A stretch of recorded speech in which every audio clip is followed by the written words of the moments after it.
So as a property investor building a portfolio, the question is often, what is the biggest expense I will face when I build out the costs for the portfolio? And for me, it's really clear. The biggest expense, bar none, is a vacancy. Because if you think about it, you're renting a property for $500 a week and it's vacant for 4 weeks, there's $2,000 gone. But you've also got to pay relet fees to the property manager to get a new tenant. Also the wear and tear that comes from having people move in and out. And if your property manager hasn't done the right job in the first place and got the wrong tenant, they may have damaged the place that you've then got to go and spend the money to repair and maintain. So in my view, if a vacancy is the biggest expense you will face, to mitigate that risk, the best thing you can do is get a really great property manager in place. So there's a few things that I think you can do to ensure that you do get a great property manager. And the first one for me is leave a message for them to return your call and then wait. See how long it takes for them to get back to you, because it's a really good indicator of their priorities and how organised they are.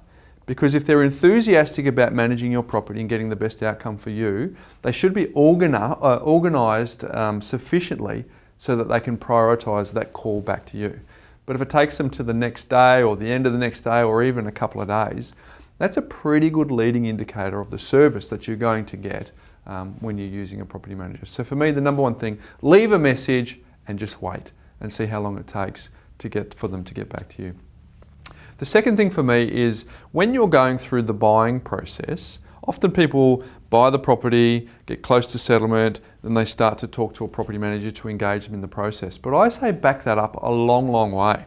When you're buying the property, ring a couple of property managers and ask them for their input during the buying process. So what does that mean? Hey, I'm thinking of buying this property at 121 Smith Street as an investment. Do you think that I will get a tenant okay? Because the insights that you can get from that property manager at that time can be really, really insightful. They could say, yes, whenever I get a property in that particular section, it rents no problem, and they tend to want to stay there long term. Or on the flip side, they may say, I seem to always, with other properties that I've got in that area, I seem to have troubles. There's a lot of turnover, and for some reason, I just can't get the tenants to stay. And again, that's really good intel for you in the buying process to help you make a better decision. But you also get to know a lot about the property manager before you actually need to engage them. So, because when you're sort of engaging property managers, they're all going to tell you how great they are, they're all going to tell you how good their service level is, but you actually get to see it in action if you do it through the buying process. So for me, that's really, really critical.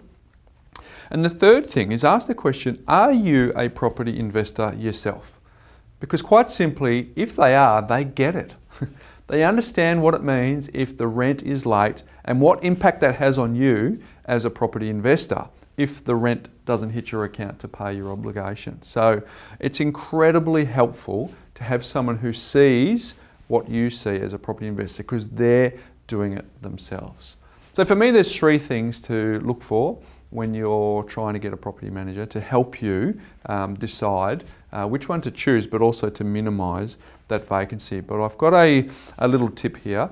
If you find someone who satisfies and stacks up in those 3 areas, they won't come cheap. If you pay peanuts, you get monkeys. In my view, I see a lot of people scrimp really hard to sort of grind down the fee that they're getting or the fee that they're paying to a property manager. But to me, that actually undoes the outcome that they're after, because if we want to minimise vacancies, we want to get the best service levels we can. And if we want to get best service levels, that costs to resource. The property managers need to have good people around them to manage your property. Whereas on the flip side, if you drive that price down and it's running on really thin margins, they can't afford to have good staff in place, and then everything starts to unravel that we're trying to mitigate against when we're looking for a vacancy. So the message is really, really simple. If you get a good property manager, they will help you minimise the vacancy, which will help you eliminate the biggest expense that a property investor may face when they're building their portfolio. But keep in mind, it won't come cheap.